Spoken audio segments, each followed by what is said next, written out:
இந்த மொத்த டீமுமே வந்து போ வெளில போ டொமஸ்டிக் ஆடிட்டு வா ஒழுங்கா அப்படின்னு சொல்லிட்டு துரத்தி ஒன்று போல இருக்கு. இந்தியாவை தோக்கடிக்கவே முடியாத ஒரு டீம் தான் இந்த ஹோம் அப்படிங்கிறது. ஸோ அந்த ஒரு லெகசியை வந்து எல்லாருமே சேர்ந்து குழி தோண்டி புதைச்ச மாதிரி எனக்கு ஃபீல் ஆகுது. இப்போ வந்து உட்காந்துக்கிட்டு நான் வந்து சாம்பியன்ஸ் லீக் ட்ராஃபி அடிச்சிட்டேன் பார்த்தியா தெரியுமான்னு பேசிட்டு இருக்காப்ல. சாம்பியன்ஸ் ட்ராஃபிக்கு ரெட் பால் கிரிக்கெட்டுக்கு என்ன சம்பந்தம்? ஒரு ரெஸ்பான்சிபிளே எடுக்காம ஸ்டேட்மெண்ட் எப்படி சொல்றது, அவங்க கேட்ட கேள்விக்கும் கொடுத்த ஸ்டேட்மெண்ட்டுக்கும் எப்படி கன்வின்சிங்காவே இல்லை. டெஸ்ட் டீமை வந்து லீட் பண்ணக்கூடிய ஒரு கோச்சா அப்படின்னு பார்த்துட்டீங்கன்னா டெஃபினட்டா நான் இல்லை அப்படின்னு தான் சொல்லுவேன். அந்த ஒரு மைண்ட் செட்டுமே இல்லை. ஹெட் கோச் அப்படிங்கிறது டெஸ்ட் ஃபார்மேட்டுக்கு செட் ஆவாரா அப்படின்னு கேட்டீங்கன்னா திரும்ப திரும்ப அதே ஒரு விஷயம் தான், நம்ம பேசின விஷயம் தான், செட் ஆக மாட்டாரு அப்படின்னு தான் சொல்லணும். இதுதான் உண்மை கூட. ஆஸ் அ நம்பர் எடுத்து பார்த்துட்டோம் அப்படின்னா ஒரு 3 ஃபார்மேட் பிளேயரா வந்திருக்க வேண்டியது ஜெய்ஸ்வால் தான். பட் கில்ல வந்து முன்னிறுத்தி அவரை வந்து நான் ஒரு ஃபியூச்சர் கேப்டனா நான் எடுத்துட்டு போறேன்னு சொல்லிட்டு 3 ஃபார்மேட் ஆட வைக்கிறது அப்படிங்கிறது எல்லாமே பெரிய பெரிய ஒரு எப்படி சொல்றது ஒரு பெரிய எரர் அப்படிங்கிற மாதிரி பாக்குறேன் இந்த கோச்சிங் ஸ்டிண்ட்ல. வணக்கம் குருபா. வணக்கம் ப்ரோ. படுதோல்வி, வெக்கக்கேடான தோல்வி, என்ன சொல்றது, என்னென்ன வார்த்தைகள் பார்லிமெண்ட்ரியா சொல்லலாமோ அந்தந்த வார்த்தைகள் வந்து பார்லிமெண்ட்ரியா வந்து தகுன்ற அளவுக்கான தோல்வி. கம்பீர் என்ன சொல்றது ஹேஸ் டு கோ, அந்த இடத்துக்கு போய் நின்றுட்டோம். ப்ளஸ் ஆனாலும் வந்து கம்பீர் மட்டுமே திட்டுறது வந்து என்ன சொல்கிறது நேர்மையாக மட்டும் இருக்கமோன்னு தெரியல எனக்கு. இந்த மொத்த டீமுமே வந்து வெளில போயிட்டு இந்த டொமஸ்டிக் ஆடிட்டு வா ஒழுங்கா அப்படின்னு சொல்லிட்டு துரத்தி ஒன்று போல இருக்குது. நீங்கள் எப்படி நினைக்கிறீங்க? ஸோ அதேதான் ஆக்சுவலா பார்த்துட்டீங்கன்னா ஒரு சைடு நம்ம கம்பீரை மட்டுமே சொன்னாலும் இன்னொரு சைடு பிளேயர்ஸ் ஓரளவுக்கு பெர்ஃபார்ம் பண்ணியிருந்தா இந்த அளவுக்கு தோல்வி இருந்திருக்காது. நமக்கே தெரியும் ஒரு கோச் ரெஸ்பான்சிபிளா இந்த தோல்விக்கு, இல்ல ஒரு பிளேயர்ஸ் ரெஸ்பான்சிபிளா அப்படிங்கிறது தெரியும், இல்ல 2 பேர் ரெஸ்பான்சிபிளா அப்படின்னு தெரியும். ஸோ பிளேயர்ஸ் மேலேயும் நம்ம எப்படி சொல்றது சில விஷயங்கள் பிளேயர்ஸ் மேலேயும் தவறு இருக்கு அப்படிங்கிற மாதிரி நம்ம சுட்டி காட்டுற மாதிரி தான் நிறைய விஷயங்கள் இருக்கு. நம்ம வந்துட்டு கௌதம் கம்பீரை மட்டுமே சொல்லணுமா அப்படின்னு கேட்டீங்கன்னா எஸ், அவர் மேலேயும் ஒரு சில ஃபால்ட்ஸ் இருக்கு. பட் ஸ்டில் பிளேயர்ஸ் எடுத்துட்டோம் அப்படின்னா நீங்க சொன்ன மாதிரிதான் திரும்ப போய் டொமஸ்டிக் ஆடிட்டு வாங்க அப்படின்னு சொல்ற மாதிரிதான் இருக்கு. ஏன்னா இங்க யாருக்குமே பெருசா ஸ்பின்னர்ஸ் ஹேண்டில் பண்ண தெரியல. அதுவும் ஒரு ஸ்பின் ஃப்ரெண்ட்லி கண்டிஷன்ஸ்ல இருக்கக்கூடிய ஒரு டீமும் கூட இல்ல. சவுத் ஆப்பிரிக்கா ஆல்மோஸ்ட் அங்க ஸ்பின் ஓரளவுக்கு கை கொடுக்கும். But known for the pace bowling attack அப்படிங்கிற மாதிரியான ஒரு டீம் தான். ஸோ அவங்க ஒரு எப்படி சொல்றது ஒரு 70-80% பெஸ்ட் ஸ்பின்னர்ஸ் எடுத்துட்டு வந்தாலும் இந்தியன் கண்டிஷன்ஸ்ல இந்தியாவை தோக்கடிக்க முடியுமா அப்படின்னு கேட்டீங்கன்னா ஸ்டில் நம்மளுடைய எப்படி சொல்றது நமக்குன்னு ஒரு லெகசி இருக்கு. அதை நம்ம கேரி ஃபார்வர்ட் பண்ணிட்டு வந்திருந்தோம் அப்படின்னா இந்தியாவை தோக்கடிக்கவே முடியாத ஒரு டீம் தான் இந்த ஹோம் அப்படிங்கிறது. ஸோ அந்த ஒரு லெகசியை வந்து எல்லாருமே சேர்ந்து குழி தோண்டி புதைச்ச மாதிரி எனக்கு ஃபீல் ஆகுது. ஸோ எஸ், எப்படி சொல்றது நீங்க சொன்ன மாதிரி தான் பேக் டு டொமஸ்டிக் கிரிக்கெட். நீங்க ஒரு எக்ஸாம்பிளே சொல்றேனே, ரீசெண்ட் டேஸ் நான் படிச்சது சச்சின் டெண்டுல்கர் அவருடைய ரிட்டையர்மெண்ட் ஆகிற அந்த இயர்ல கூட 2013 ஆனாரு. அந்த 2013 டொமஸ்டிக் கிரிக்கெட் ரஞ்சி டிராஃபி மும்பைக்காக ஆடிட்டு இருந்தாரு. ஸோ அப்போ அவர்கிட்ட கேட்டப்போ இன்னுமே நீங்க ஒரு பெரிய லெஜண்ட், நீங்க இன்னும் டொமஸ்டிக் கிரிக்கெட் ஆடுறீங்க அப்படின்னு கேட்டப்போ சச்சின் சொன்னது, நான் எப்பப்பெல்லாம் டவுன்ஃபால சந்திக்கிறேனோ அப்பப்பெல்லாம் நான் வந்து டொமஸ்டிக் கிரிக்கெட் தான் என்னை வந்து திரும்ப திரும்ப டெவலப் பண்ணியிருக்கு அப்படின்னு அவர் சொன்னாரு. ஸோ அவரு மாதிரியான ஒரு லெஜெண்டே அவர் ரிட்டையர் ஆகிற முடியும் டொமஸ்டிக் கிரிக்கெட் தொடர்ந்து ஆடிட்டு இருக்காங்க அப்படின்னா டொமஸ்டிக் கிரிக்கெட்டோடைய அந்த வேல்யூ என்ன அப்படிங்கறத எல்லாருமே புரிஞ்சுக்கணும். ஏன்னா கண்டிஷன்ஸ் இப்போ நம்ம ஹோம் ட்ராக்ல தான் தோத்துருக்கோம் அப்படிங்கும் போது ஒவ்வொரு இடத்துல விளையாடும் போதும் இங்க பிக்சர் கண்டிஷன்ஸ் எப்படி இருக்கும், எப்படி பிஹேவ் பண்ணும், அது மட்டும் இல்லாம வெவ்வேறு டீம்ல இருந்து வெவ்வேறு ஸ்பின்னர்ஸ் வருவாங்க, ஃபாஸ்ட் பவுலர்ஸ் வருவாங்க. இந்த பிளேயர்ஸ் எல்லாம் எப்படி டேக்கிள் பண்றது, இந்த மாதிரியான சில விஷயங்கள் தெரிய வரும். ஸோ டொமஸ்டிக்கே ஆடாம ஸ்ட்ரெயிட்டா நான் இன்டர்நேஷனல் கிரிக்கெட் மட்டும் தான் ஆடுவேன் அப்படின்னு சொல்லும் போது எப்படி சொல்ற அந்த ஒரு சுச்சுவேஷனை ஃபேஸ் பண்றதுக்கான எப்படி ஃபேஸ் பண்ண முடியாம போகும். ஸோ இதுதான் வந்துட்டு பேக் டு டொமஸ்டிக் கிரிக்கெட் வந்து திரும்ப தேவைப்படுதோ அப்படிங்கிற மாதிரி தோணுது. அண்ட் சொல்ல போனா ஸ்ட்ரிக்ட் பிசிசிஐ வந்து ஒரு ஸ்ட்ரிக்ட் ஆக்ஷன் எடுக்கணும். டொமஸ்டிக் கிரிக்கெட் டீம்ல இருந்தாலுமே டொமஸ்டிக் கிரிக்கெட் ஆடணும் அப்படிங்கிற மாதிரியான விஷயம். ஸோ இந்த தோல்வி கண்டிப்பா பிசிசிஐ நிறைய சேஞ்சஸ் கொண்டு வந்தாங்க இதுக்கு முன்னாடி. இந்த பிஜிபிக்கு அப்புறம் பிளேயர்ஸோடைய ரூல்ஸ் அண்ட் ரெகுலேஷன்ஸ்லயே பிளேயர்ஸுக்கு வந்து நிறைய கட்டுப்பாடு இருந்துச்சு. ஸோ அதை இன்னுமே கொஞ்சம் ஸ்ட்ரிக்ட் ஆக்கணும் அப்படிங்கிற மாதிரி நான் பாக்குறேன். ஆக்சுவலாக பிளேயர்ஸ்க்கு மட்டும் இல்லை. இப்போ என்ன, கம்பீரை வந்து எடுக்கும்போது வந்து கம்பீர் என்ன கோச்சிங் எக்ஸ்பீரியன்ஸ் இருக்குது இன் ரெட் பால் கிரிக்கெட்? மொத்த T20 கிரிக்கெட்டில் எடுத்திருந்தாரு, ஓகே எடுத்திருந்தாரு, என்ன எக்ஸ்பீரியன்ஸ் இருக்குது? ஏன்னா நீங்கள் மற்ற டீம்ஸ்லாம் பார்க்கும்போது இந்த மாதிரி நீஜருக்காக வந்து ஒரு கோச்சை வந்து என்ன சொல்கிறது, கோச்சை வந்து நியமிச்சது நம்ம பார்க்கல. போ தலையில் அடித்து வெளில போ அப்படின்னு சொல்கிற அளவுக்கு தான் இந்த பெர்ஃபார்மன்ஸ் இருக்குது. இந்த ஒரு வருஷமே அப்படி தான் இருக்குது. ஆஸ்திரேலியா மண்ணை கவியாச்சு, நியூசிலாண்டில் மண்ணை கவியாச்சு. சரி, நியூசிலாந்து இங்கே வந்து நம்மளை மண்ணை கவி வச்சாங்க. சவுத் ஆஃப்ரிக்கா இப்போ மண்ணை கவி வச்சிருக்காங்க. நடுவில் வந்து ஒரு மினோ கிட்ட வந்து சீரிஸ் ட்ரா பண்ணாமல் ஜெயிச்சுமோ தெரியல, ஏதோ ஒன்று நடந்துச்சு. ஆனால் வந்து அது இன்சிக்னிஃபிகண்ட் இந்த long scheme of things. Plus என்னன்னா, இதோட முக்கியமான விஷயம் என்னன்னா வந்து திருந்துற மாதிரியும் தெரியல. இப்போ வந்து உட்காந்துக்கிட்டு நான் வந்து சாம்பியன்ஸ் லீக் ட்ராஃபி அடிச்சிட்டேன் பார்த்தியா தெரியுமான்னு பேசிட்டு இருக்காப்ல. சாம்பியன்ஸ் ட்ராஃபிக்கு ரெட் பால் கிரிக்கெட்டுக்கு என்ன சம்பந்தம்?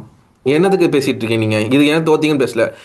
அயாஸ் வந்து நியூசிலாந்து போட்டு வருதுல்ல, அவர் போடும்போது அவங்க வந்து அயாஸ் வந்து நியூசிலாண்டில் அவ்வளோ பெரிய பராக்கிரம விஷயம் பண்ணாரா? இல்லை. ஸ்டீவ் ஹார்மர் தான் பண்ணியிருக்காரா? இல்லை.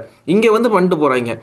சீரியஸாக வெக்கமா இல்லையா? வந்துட்டு பிளேம் எடுத்து கூட வந்து ஒரு இது இல்லைன்னா உங்களுக்கு என்னத்துக்கு அப்படி? நீங்கள் என்ன என்ன என்ன பெர்ஃபார்ம் பண்ணி என்ன கோச்சாக இருந்து என்ன பண்ண போறீங்க நீங்கள்? டோட்டலி வந்து ஓவர்ஹால் பண்ண வேண்டிய நிலைமைக்கு வந்தாச்சு இந்த 1 வருஷம். ஸோ கண்டிப்பா, ஏன்னா ஆக்சுவலா சாம்பியன்ஸ் ட்ராஃபிங் கூட சொல்லல. நீங்க இன்னைக்கு பிரஸ் மீட்ல பார்த்தவங்களுக்கு தெரியும். நான் வந்து இங்கிலாந்துல சீரிஸ் டிராப் பண்ண அதே அது வேற. ஸ்குவாடு அதே அதுதான், அப்படிதான் இங்கேயும் இருக்கு அப்படிங்கிற மாதிரி சொன்னாரு. ஸோ அதுக்கு பெர்ஃபெக்டான விளக்கம் கொடுத்தாரா அப்படின்னு கேட்டீங்கன்னா, தோல்விக்கு ஒண்ணு நான் ரெஸ்பான்சிபிள் எடுத்துக்கிறேன் அப்படின்னு சொல்லணும். இல்லைன்னா ஒரு டீமா நாங்க வந்து சரியான பிளான் பண்ணல, ஸோ அடுத்த சீரீஸ்ல பாத்துக்கலாம் அப்படிங்கிற மாதிரி சொல்லணும். ஸோ இந்த மாதிரி ஒரு ரெஸ்பான்சிபிளே எடுக்காம ஸ்டேட்மெண்ட் எப்படி சொல்றது, அவங்க கேட்ட கேள்விக்கும் கொடுத்த ஸ்டேட்மெண்ட்டுக்கும் எப்படி கன்வின்சிங்காவே இல்ல. இப்போ அப்படிதான் இருக்கு. நீங்க இப்போ இது வந்து ஒரு பொலிட்டிக்கல் மூவ்னு சொல்லிட்டு ஊருக்கே தெரியும். இவர் கம்பீர் ஏன் கொண்டு வந்து வச்சாங்கன்னு சொல்லிட்டு அதில் ஊருக்கே இந்தியா ஃபுல்லாகவே தெரியும். பட் நீங்கள் பொலிட்டிக்கலாக வச்சுக்கோ, சரி வா, உனக்கு தான் பொலிட்டிக்கலாக கொடுத்துட்டாங்க, ஜெயிச்சு காட்டு, வின் பண்ணி காட்டு, சரி எக்ஸைட்டிங்காக ஆடு. 4 நாள் க்ரீஸில் நிற்க முடியாதவங்க. இன்னைக்கு சரி, இன்னைக்கு ஃபர்ஸ்ட் மேட்ச் தோத்துட்டீங்க, சரி பல ரீசன்ஸ் இருந்துச்சு. 124 அடிக்க முடியல. கொல்கட்டாவில் வந்து நிறைய ரீசன்ஸ் வந்து பிச் டர்ன் ஆச்சு, ஓகே. சரி, இந்த மேட்ச் வந்து இன்னைக்கு ஃபுல் டே நின்று ஆட டிஃபென்ஸ் ஆட முடியாது. ஒரு நாள் 90 ஓவர்ஸ் ஆட முடியாதா? 8 விக்கெட் இருந்துச்சு உங்களுக்கு, ஆட முடியாத அளவுக்கு நீங்கள் வச்சிருக்கீங்க ஒரு டீம். அப்படின்னா அந்த டீமை எதுக்கு உங்களுக்கு தூக்கிட்டு போயிட்டே இருக்கலாமே. கண்டிப்பா, ஏன்னா அது நீங்க நீங்க கேட்டது சரியான ஒரு கேள்விதான். இன்னைக்கு 8 விக்கெட்ஸ் இருந்துச்சு, 90 ஓவர் கூட ஆட முடியாத டெஸ்ட் டீம் என்ன டீம் அப்படிங்கிறது தான் எல்லாருமே கேட்க வேண்டியது. ஏன்னா இந்த டெஸ்ட் பேட்ஸ்மேன்ஸ் அப்படின்னா டிராக்கும் எப்படி ப்ரிப்பேர் ஆகணும்னு தெரியும், அதே மாதிரி வின் பண்றதுக்கும் எப்படி ப்ரிப்பேர் ஆகணும்னு தெரியும். ஒரு 400+ டார்கெட் இருந்தாலும் ஃபர்ஸ்ட் பால் மாதிரி நான் அடிக்கவும் தெரியணும். அதே மாதிரி இம்பாசிபிள் அப்படிங்கிற சுச்சுவேஷன்ல அந்த 90 ஓவர்ஸ் எப்படி சொல்றது, 90 ஓவர்ஸ் எடுத்துட்டு போய் டிரா பண்ணவும் தெரியணும். ஸோ ஒரு பெரிய எக்ஸாம்பிள் சொல்லணும்னா, நம்ம பார்டர் கவாஸ்கர் ட்ராஃபி, எஸ். ஒரு famous border Gavaskar trophy win பண்ணியிருப்போம். சிட்னி டெஸ்ட்டை எப்படி வின் பண்ணணும்னு நமக்கு தெரிஞ்சிச்சு. அதே மாதிரி கேபால போய் எப்படி அந்த மேட்ச் அந்த டார்கெட்டை சேஸ் பண்ணணுங்கிறதும் தெரிஞ்சிச்சு. இன்னொரு முக்கியமான டெஸ்ட் விஷயம், சைடுக்கு கோலியும் இல்லை அந்த டைம்ல. ஒரு கேப்டன் இல்லைன்னா, இன்னைக்கு கில் இல்லைன்னா வந்து கில்ல வந்து நீங்க காரணம் சொல்ல முடியாது. ஒரு டீமுக்கு பெர்ஃபார்ம் பண்ண தெரியும், லீடர்ஷிப் எடுத்துட்டு, அதுவுமே இல்லை. எஸ், அதேதான். ஆக்சுவலா ரஹானே அந்த டீமை லீட் பண்ணிட்டு சூப்பராகவே போனாரு. அது பெரிய பெரிய பிளேயர்ஸ் எல்லாமே இல்ல, நிறைய இன்ஜுரிஸ் இருந்துச்சு. நம்ம சப்ஸ்டியூட் கூட எடுத்துட்டு போக முடியல, அங்க இருக்க நெட் பவுலர்ஸ் வச்சுதான் ஆடணும். அப்படி இருந்த ஒரு லெகசி, அப்படி இருந்த ஒரு டீம் வந்து ஹோம்ல கூட வின் பண்ண முடியாத ஒரு சுச்சுவேஷனா கேட்டீங்கன்னா, இப்போ இருக்க பிளேயர்ஸ் தான். அப்போ சில கில் எல்லாம் அந்த டீம்லயுமே இருந்த ஒரு பிளேயர் தான். ரிஷப் பண்ட் அந்த டீம்லயுமே இருந்த ஒரு பிளேயர் தான்.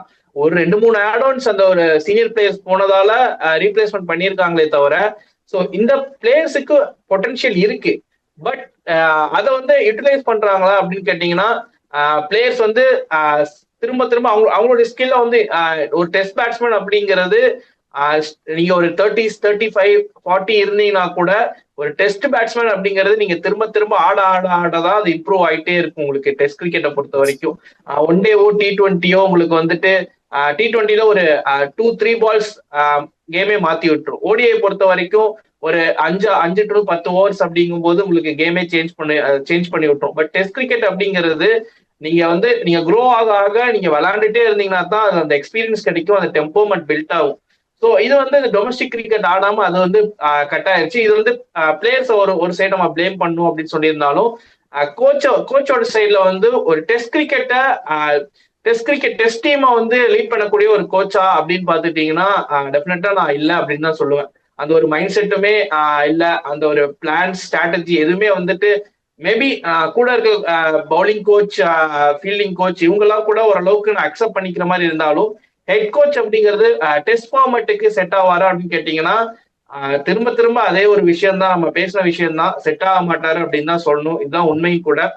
அடுத்த இமீடியட்டா ஆக்சுவலா வந்துட்டு இது வந்து எப்படி சொல்றதுன்னா, வார்னிங் அந்த மாதிரி எல்லாம் இல்ல. வார்னிங் எல்லாம் இதுக்கு முன்னாடி முடிஞ்சிருச்சு. நம்ம வாட்டர் கவாஸ்கர் டிராஃபிலே முடிஞ்சிச்சு.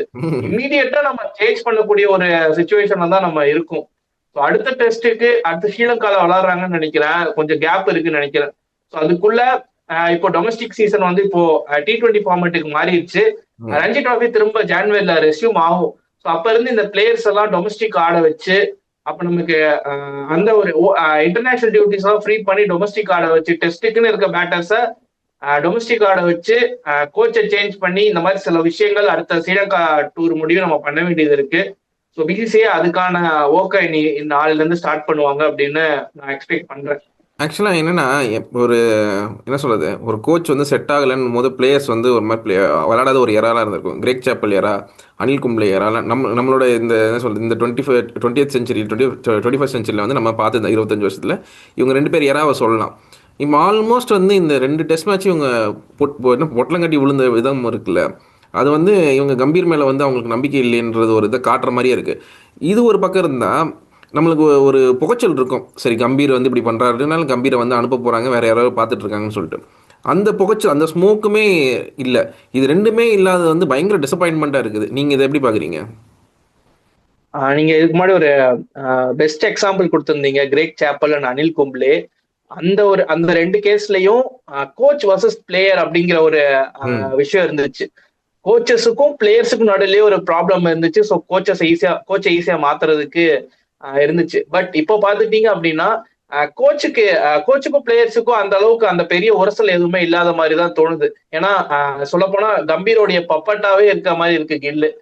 கோச் பிளேயர்ஸ் வர்சஸ் ஆடியன்ஸ் இல்ல வெளியே இருக்க ஆளுங்க, அப்படிதான் நம்ம அப்படி ஒரு மைண்ட் செட்ல இருக்கும்போது இந்த கோச்சை சேஞ்ச் பண்ணுவாங்களா அப்படின்னு கேட்டீங்கன்னா, இப்ப எதிர்ப்பு வந்து நம்ம தான் கோச் மேல வைக்கிறோமே தவிர, ஒரு பிளேயர்ஸ் வச்சிருந்தாங்க எனக்கு இந்த கோச் பிடிக்கல, டீமோடைய வின்னுக்கு வந்து பெரிய கான்ட்ரிபியூஷன் தர மாட்டேங்கிறாரு அப்படிங்கிற மாதிரி கிரேக் சாப்பல் மேல ஒரு சீனியர் பிளேயர்ஸ் வச்ச மாதிரியோ இல்ல அனில் கும்ப்ளே மேல சீனியர் பிளேயர்ஸ் வச்ச மாதிரியோ வச்சிருந்தாங்க அப்படின்னா, இப்பவே பிசிசிஐ ஒரு பெரிய ஸ்ட்ரிக்ட் ஆக்ஷன் எடுக்கிறதுக்கான வாய்ப்பு இருக்கு.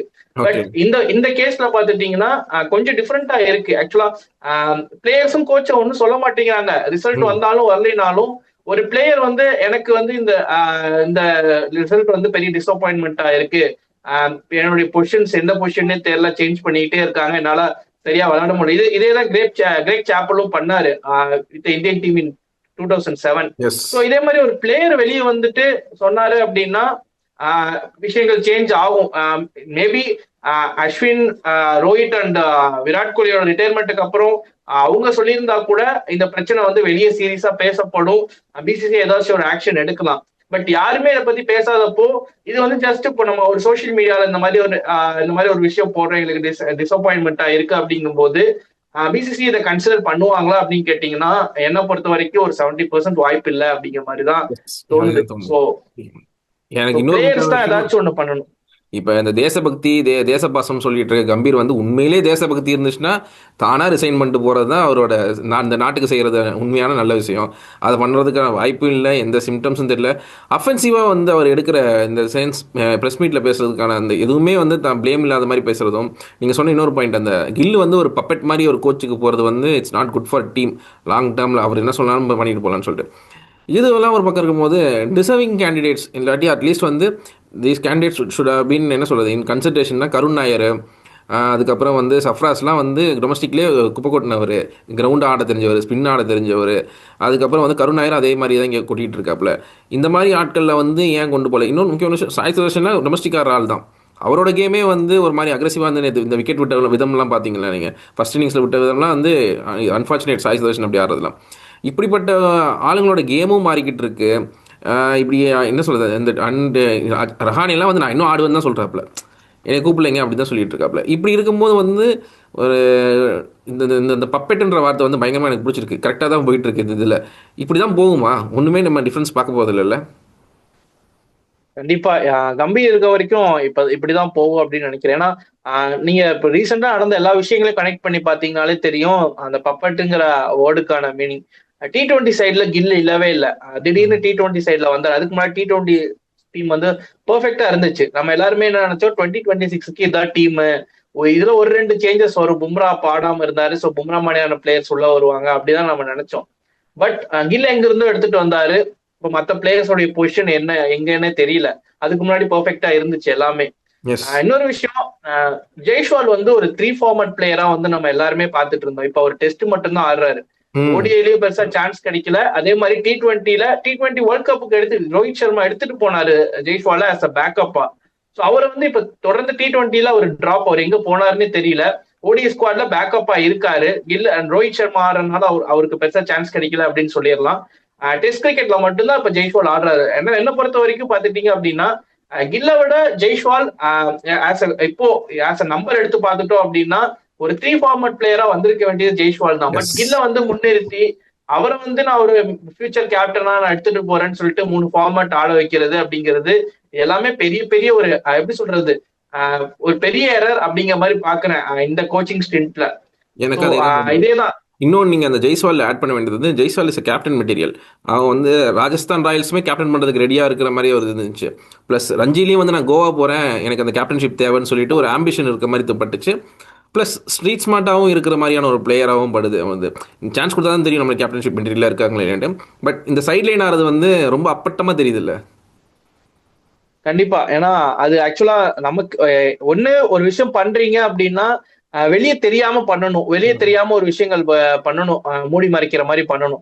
ஸோ வெளியே நமக்கே தெரியுது கில்ல எதுக்கு என்ன கில்ல எதுக்கு கொண்டு வராங்க. ஸோ கோச் சொல்ற ஒரு பிளேயர் தான் கேப்டனா இருக்கணுமா, இல்ல கோச் என்ன சொல்றாரோ அதுக்கு தலையாற்ற ஒரு பிளேயர் தான் இருக்கணுமா, அப்ப டேலண்டட் பிளேயர்ஸ் எல்லாம் என்ன ஆனாங்க அப்படிங்கிற ஒரு கேள்வி முன்வைக்குது. ஏன்னா இப்போ இந்த டெஸ்ட் டீம்லயே பாத்துட்டீங்கன்னா ஸ்ரேயஸ் ஐயர் உள்ள எடுத்துட்டு வந்திருக்கலாம். அவர் வந்து ஒரு பக்கா கேப்டன் மெட்டீரியல்.